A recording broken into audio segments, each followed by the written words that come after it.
The touch after working several days on the latest update version of SpeakerClock. Today I submitted it to Apple and now I want to show it off to you. Well, you already know the icon. Something new you immediately notice if you start the app, it now has a portrait mode.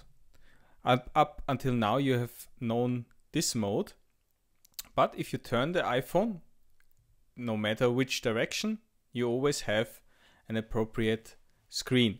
Just to recap, how do you use it? By swiping over the numbers left and right, you can set it. By tapping once, you start it. By tapping another time, you stop it. By double tapping, you set it to the preset.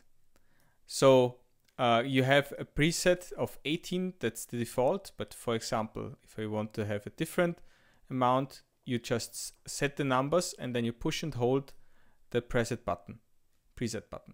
Also, you can set the thresholds where the traffic light changes. So if I wanted the yellow to be at 315, push and hold. Let's say red, not 1, but 1.5, push and hold. There you go.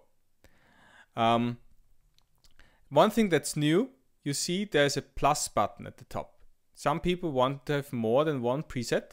Well, that's possible.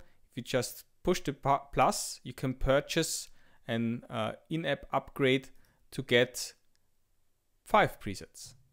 And every change you make here, for example, if I tap and hold the red, you see one is pulsating.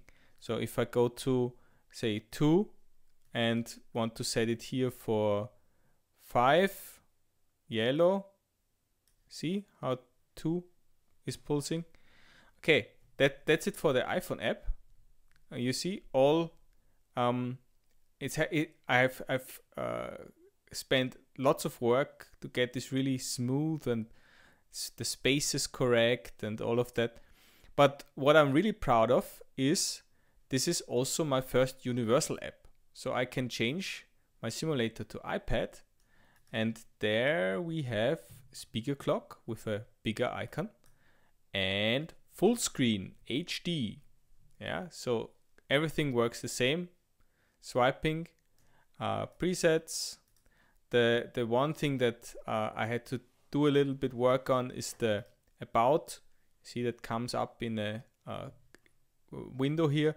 It's actually a feature that the iPad has built in.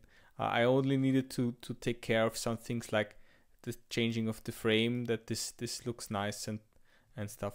And there was a blue button. I wanted to have the black. So minor details. Now that's a kind of LED display that you should be able to see dozens, if not 100 feet or even meters away from the display. I hope you like this app sufficiently to purchase the in-app upgrade for the additional presets. Also, I probably will be making this app now at the $1 price tier for the amount of work that I put into. And it's really useful to time things, like for example, if you record YouTube videos, you can set that to 10 minutes, and before you press record, you start the timer, so you know you never run over the 10 minutes that a YouTube video can be. I hope you enjoyed it. Bye bye.